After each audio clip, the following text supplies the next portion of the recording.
Okay. Thank you very much for joining us. We're all here today because we are concerned about the administration's war on coal. In my state, it's produced a literal depression. In eastern Kentucky, we've lost 7,000 coal mining jobs during the Obama years. It hadn't always been that way. We actually gained over 3,000 during the Bush years. Today, the EPA was holding another one of what could best be described as sort of a sham listening session downtown. I decided to bring along somebody from my state who has become the face of the administration's war on coal. A veteran who served in the Marine Corps during the Iraq War,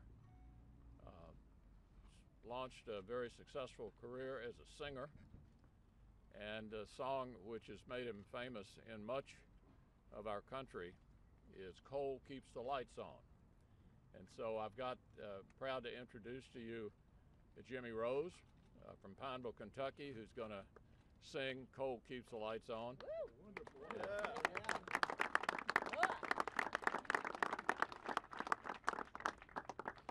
He'll be followed by my colleague Senator Rand Paul and the Dean of the Kentucky delegation, Hal Rogers, and then Congressman Mike Kelly from Pennsylvania will pick up after that. Join me in welcoming Jimmy Rose.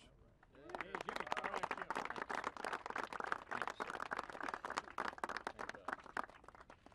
I want to thank everybody for giving me this opportunity. You know, I did perform on most recent America's Got Talent Season 8 and third place finalist. I got to perform this song in 36 cities across the nation on a major tour, and it's an honor to be here today and represent the coal nation, the little man, and my way of representing is through a song. This song is the life of a coal miner and the life of the families and those who suffer from this war on coal. It's called "Coal Keeps the Lights On." I hope y'all enjoy this.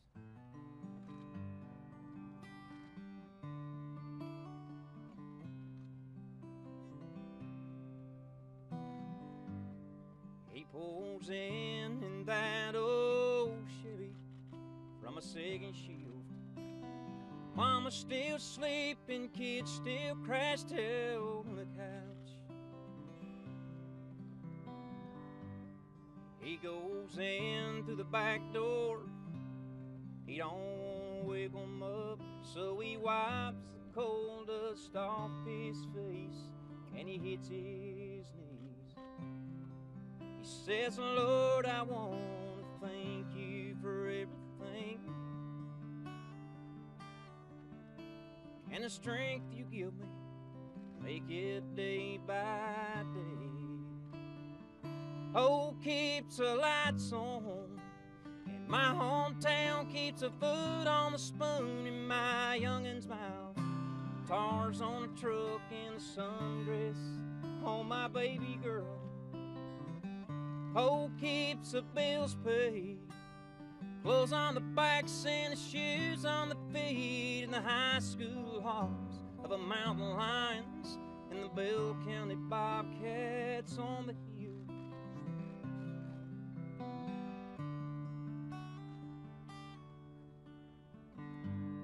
They went plumb down crazy in Washington,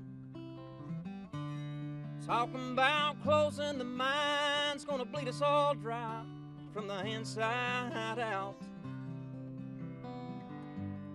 They don't care that much about the little man or the calloused hands. It's a way of life around here, it's just like it's always been.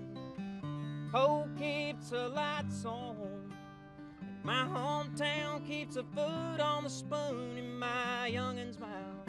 Keeps the tars on the truck and the sundress on my baby girl. Coal keeps the bills paid, clothes on the backs and the shoes on the feet, in the high school halls of the mountain lions and the Bell County Bobcats on the hill.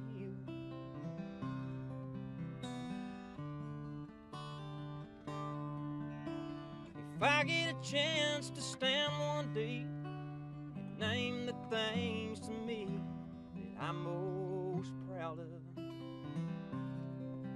Well, I hope one day I can say, I hope I can always say this right here. Coal kept the lights on, my hometown kept the food on the spoon in my youngin's mouth, kept guitars on a truck and the sundress on my baby girl. Coal kept the bills paid, clothes on the backs and the shoes on the feet, in the high school halls of the mountain lions and the Bell County Bobcats on the hill. Hope I can say that coal kept the lights on. Whoa, whoa. Coal keeps the lights on.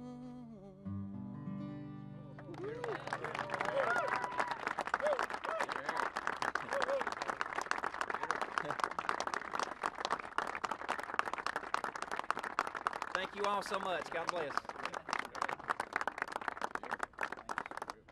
Thank you, Jimmy. I think Jimmy does a good job of saying and showing that there is a human face on this. This isn't about regulations written in some dungeon up in Washington. This is about thousands of people who have lost their jobs. This is about the look of despair you see when you go around eastern Kentucky and see people out of work, the best people in the community, out of work, people who have been the backbone of the community, lost their jobs. The president says he's for a balanced solution. If he wants to see balance, he has to understand that his regulations are costing despair and jobs and really destroying a part of our country. He needs to come to Kentucky and meet the folks who are out of work. The other thing is he needs to understand that in our country, the legislature passes laws. The greenhouse law or regulation won't pass Congress, so he's going around Congress. I say to the president, come to our state and see the despair, but also read the Constitution. This isn't the way it should be. Thank you.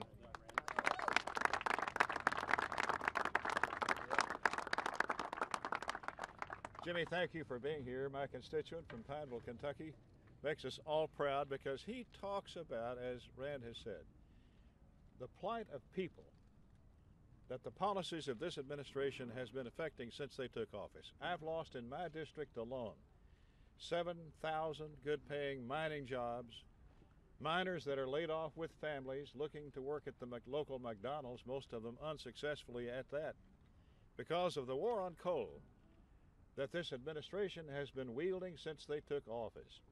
So this is the impact on people's real lives. I'm thinking right now of the Big Sandy power plant on the Big Sandy River in East Kentucky, joining West Virginia. A power plant that's been burning coal ever since it's been there. Now it's shutting down.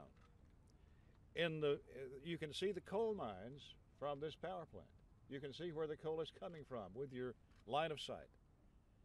Does it make any sense to shut down that power plant, for example, over policies that are unaffected in India and China and other places of the world, who are building coal-burning power plants faster than they can supply coal for? And yet here we are in our native country suffering from the policies of this administration and this EPA that's out of control, as the federal courts have said, and leaving our people in desperate straits. It's time for that to stop.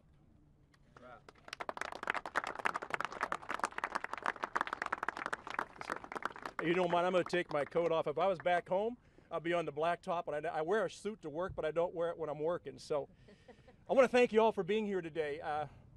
Jimmy, thanks so much. I don't know that you understand, you do understand this. That's kind of a John Boehner moment for most of us, because we tear up when we hear your song.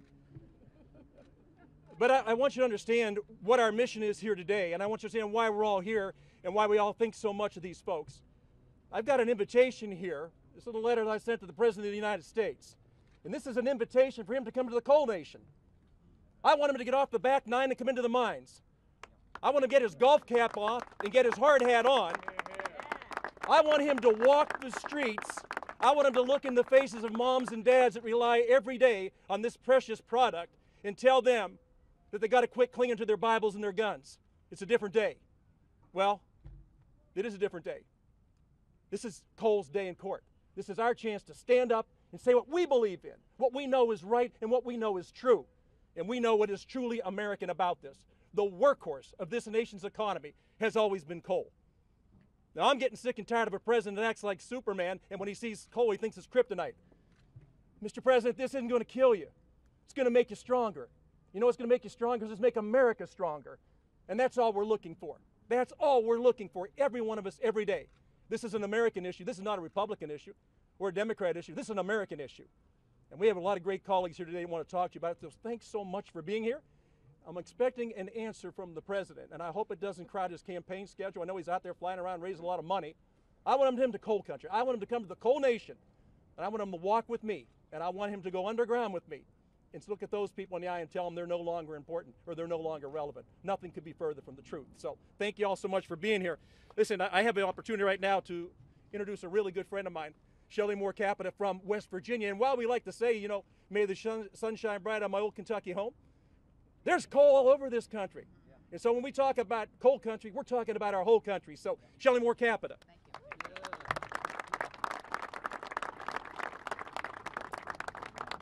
Thank you.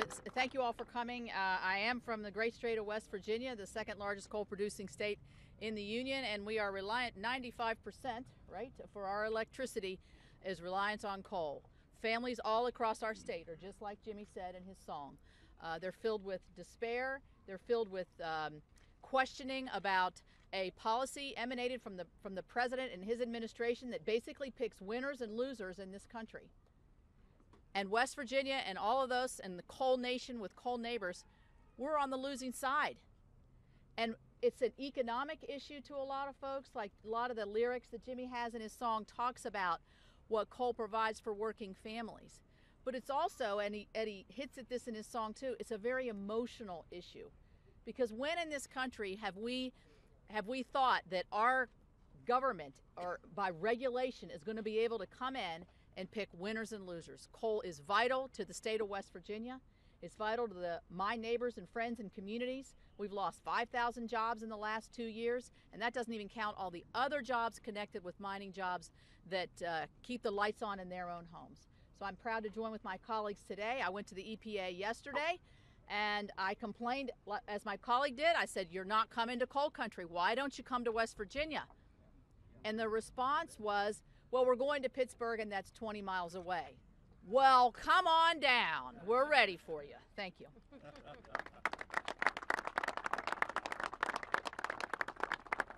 Now, another member of the Kentucky group, Congressman Andy Barr.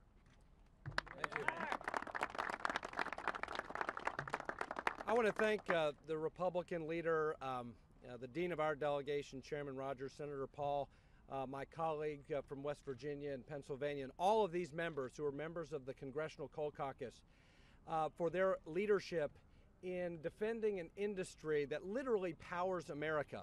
And I especially want to thank Jimmy Rose, a fellow Kentuckian who has put a face on this issue.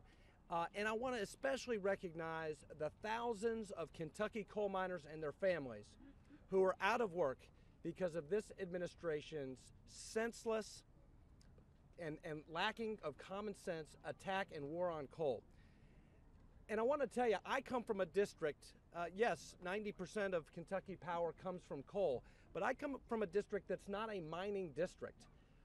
Jimmy's from Eastern Kentucky, where the immediate effect of the war on coal is felt by all of those 7,000 laid off coal miners. But I want to tell you that this impacts districts all around this country that are not mining congressional districts.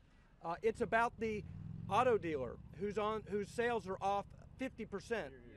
It's about the hospital whose bills are going through the roof. It's about the security company that had to lay off all of his workers. It's about the fertilizer and seed company that can't get the sales anymore because there's no reclamation work. It's because of the mining equipment manufacturers. It's about the truckers. It's about the working men and women of America who are going to see their cost of living go through the roof as a result of this administration's senseless policies. So let me just encourage other members of Congress who are not with us here today to stand up for American energy, to stand up for the working families of this country, and to end this war on coal. Thank you very much. Right now, please welcome Bill Johnson from Ohio, another coal warrior. Thank you, Mike. You know, I don't know how you could say it any better than Jimmy did. Coal has kept the lights on in America, and it's done much more than that. Coal has provided the energy for America's innovative engine for generations. It's affordable, it's reliable. About 760,000 jobs across our country are directly related to the coal industry. In Ohio alone, we get 67% of our energy from coal. 3,200 coal miners in my district make their living to put food on their table, shoes on their kids, and as Jimmy said, that Sunday dress on their little girls. Look, this is not about politics. It's not even about failed policy, and Lord knows we got a lot of them coming out of the White House. This is about hard-working Americans who get up every day wondering how they're going to make it another day because of what's going on in Washington, D.C. My challenge to the president, come to Ohio, look those 3,200 coal miners and their families in the eyes.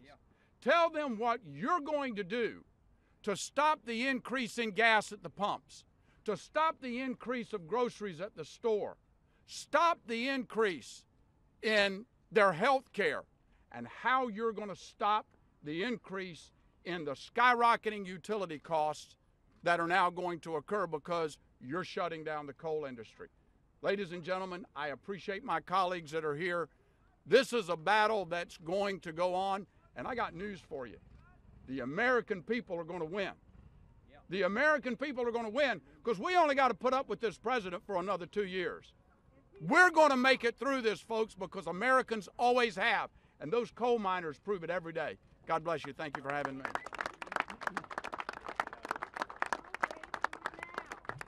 Please welcome Dr. Larry Bouchon from Indiana.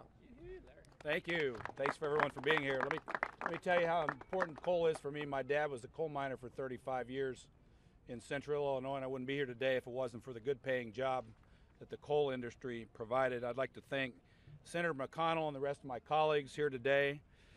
And as a father of four, look, I want everyone to have clean water, clean air, but that's not what this is about. The facts show that the EPA's regulations aren't meant to accomplish this goal.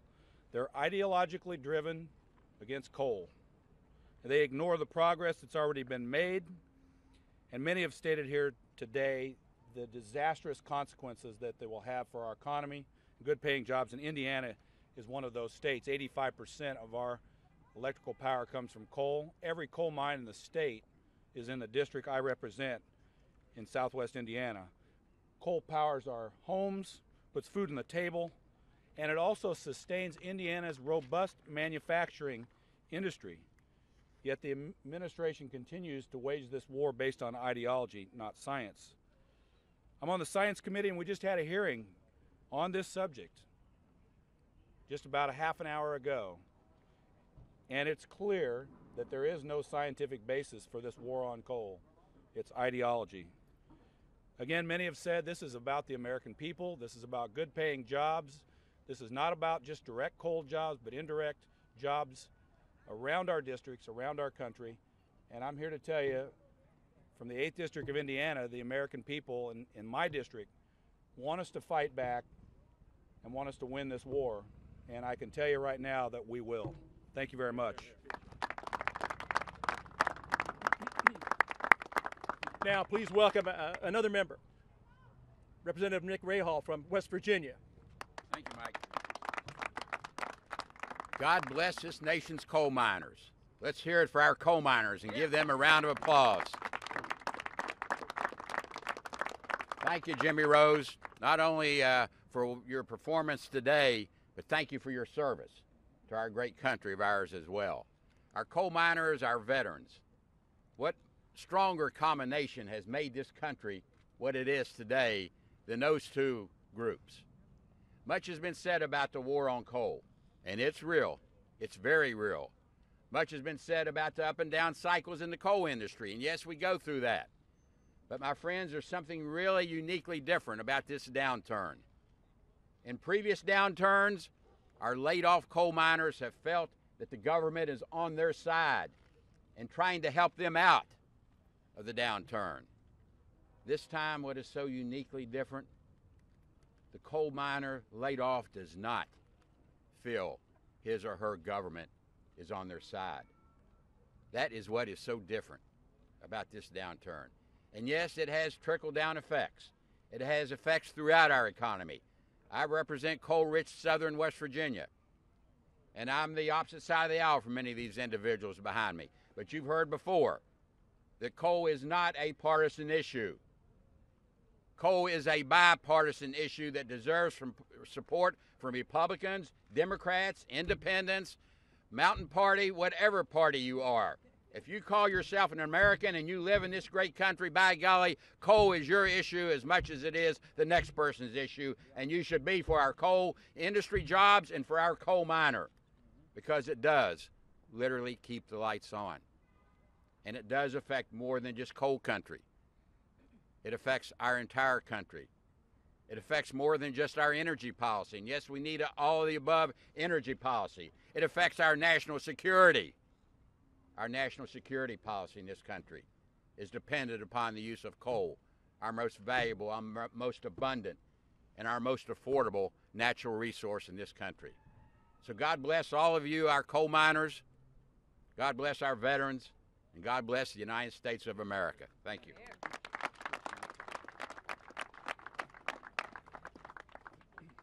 Okay, and right now, Representative Kramer, please come forward and address this great crowd. Thank you. Thank you, colleagues, for putting this together, and thanks for reminding us, Representative Rahal, that this is not a partisan issue. I come from North Dakota, and long before we were producing 1 million barrels of oil every day, we've been producing 30,000 tons of coal every year for decades. In fact, I would submit to you the reason we're so good at the oil side is because we grew up on the coal side. And we grew up not just producing the coal, but using it to generate electricity at the mine mouth, distributing it throughout the Midwest. Today I checked, the price of electricity, retail price of electricity in North Dakota is 8.62 cents a kilowatt hour, the lowest in the country. Economic activity is not accidental. It is directly related to the regulatory, legal, and tax regime that you create where you live. And I would submit to you, my dad's a retired rural electric lineman. He never could have believed that we would have an administration attacking his industry and his job. But I'd submit to you that it's not too late, that we could in fact do for the United States what we've done for North Dakota before the United States does to North Dakota what it's done to every other state by shutting down not just the coal industry, but the entire industrial revolution that we have in front of us and the opportunities we have in front of us. Thank you. God bless you. And yes, Nick, thank you. God bless our veterans. Thank you, Jim. Now, please welcome the gentlelady from Wyoming, Cynthia Loomis. This administration would have you believe it's either a clean environment or coal.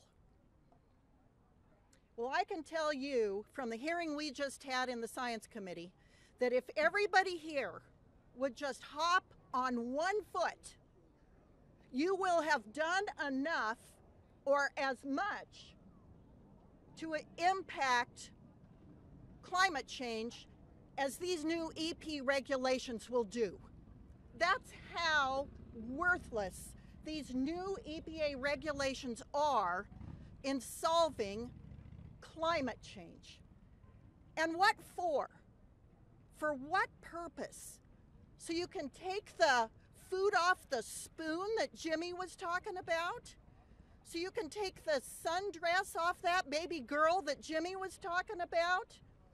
It's a false choice, Mr. President. It's a false choice, Gina McCarthy. Go to those thousands of Americans who are losing their job over this ridiculous false choice and tell them why. Look them in the face and tell them why. Now I want to yield to the gentleman from Montana.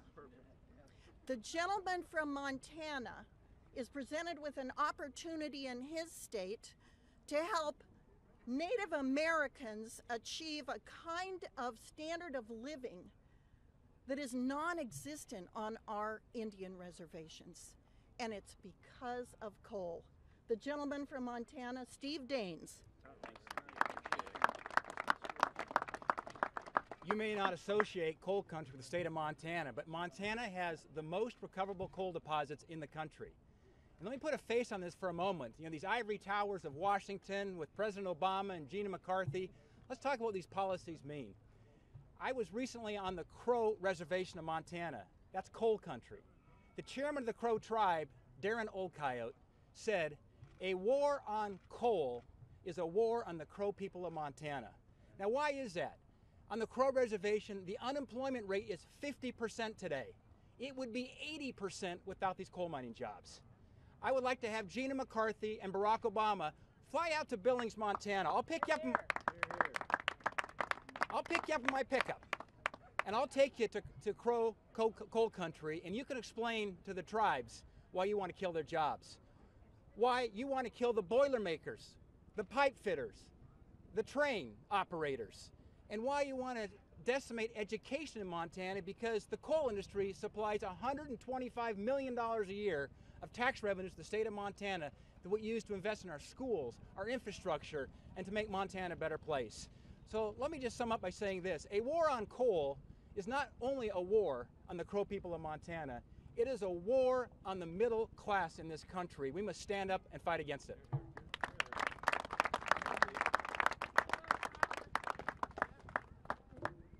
Now, if you would please welcome the gentle lady from Missouri, Miss Ann Wagner. Thank you.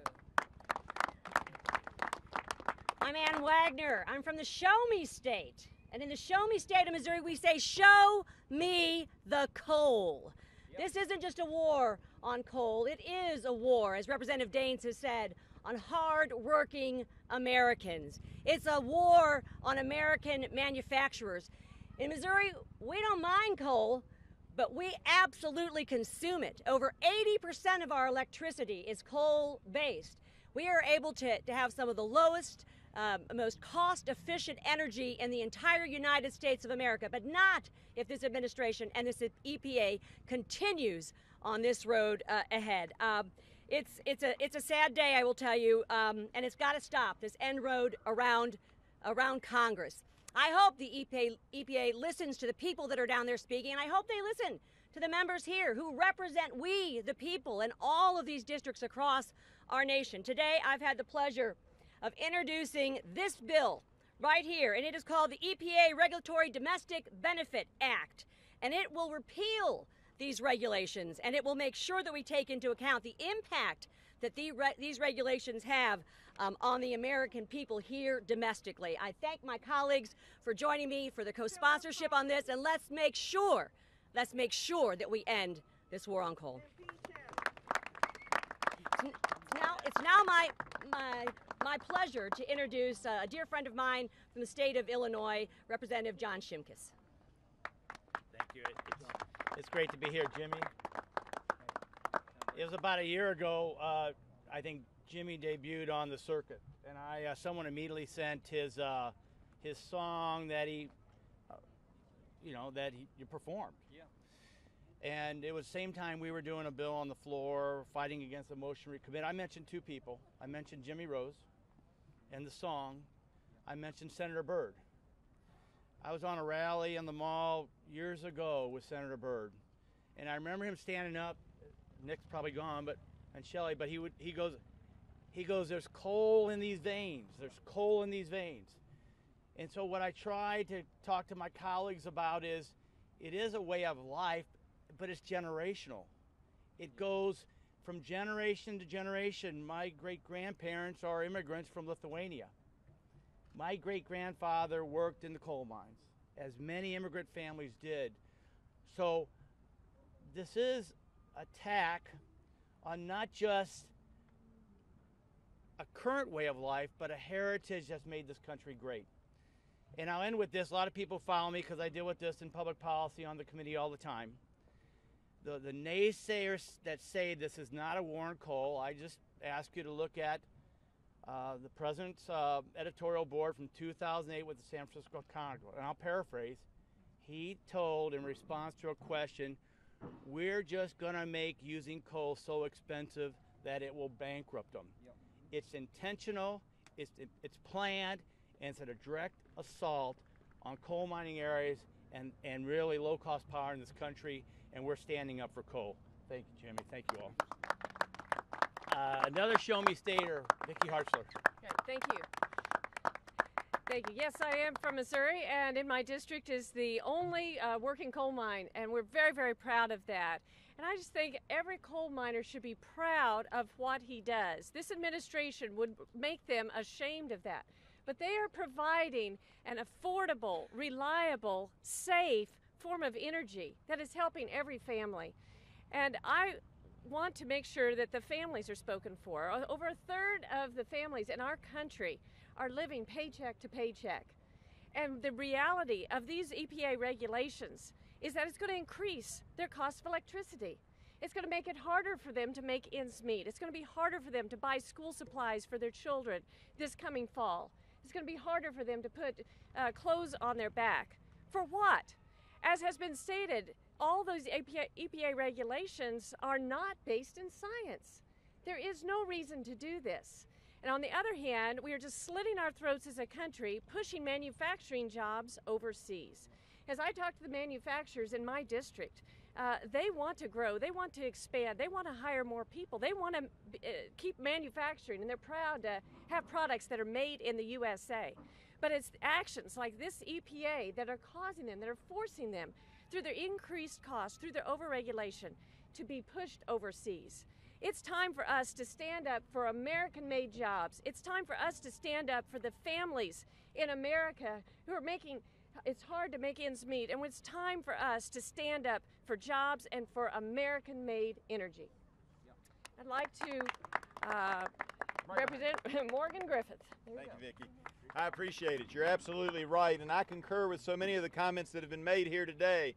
And I will tell you, ladies and gentlemen, that a lot of times you'll hear from the other side, well, there's no war on coal. It's because gas prices are so low. Well, let me tell you, at $4 a unit, coal competes with natural gas. And for most of this year, natural gas has been selling above $4. Coal can compete with natural gas just fine over time if it weren't for EPA regulations. And let me tell you something else when they say there's not a war on coal. Ask the EPA if you don't believe there's a war on coal. Where is their authority for these new proposed regulations in the Clean Air Act? They'll point to Section 111. What they won't point to is Section 111D that tells you they don't have the authority to propose these regulations on electrical generating units if they're already regulated under Section 112. Well, guess what? They're already regulated under Section 112. And the EPA will say, well, there's this little anomaly in a bill that passed a number of years ago, and based on an error made by a scrivener, that means somebody writing it all down and putting it together, the staff, not what Congress voted on, not what was passed into law, not what was signed by the president, they will tell you there's confusion because of a scrivener's error, and they have the authority to go in and rearrange it any way they want to. There's a problem with that, however. They've already been to court on this issue, and in 2008, a circuit court of the United States determined that that wasn't accurate. And you know how they determined it? The EPA lawyers conceded the point that they couldn't regulate under both 111 and 112. War on coal? You betcha. You know there's a war on coal when an agency will reverse its decision from a 2008 opinion where the court said they conceded the point and try to come in and regulate now under something different. This is not about policy. It's about the administration's war on coal. We must, for all the reasons previously stated, win this war for the people of America and for the families like Jimmy Rose and his little girl. Thank you, sir. Thank you, ladies and gentlemen. God bless all of you. And then we've got my good friend Rodney Davis. Step on up here, Rodney. Rodney's going to give you some good stuff. Thank you. Morgan, thank you. Thank you, Mr. Kelly, for organizing this. Jimmy, thank you. Cynthia, Andy. It's great to stand here to talk about coal. It's unfortunate that we have to talk about a war on coal. But I would say that in Illinois, there's been a war on Illinois coal for a couple of decades now. Now, you heard my colleague Larry Bouchon talk about his dad working at a coal mine. Well, that mine was Peabody Mine number 10 in Kincaid, Illinois. And what I learned over 20 years ago was that a signature on a piece of paper right here in a concrete building in Washington, D.C. cost the many families in my district jobs.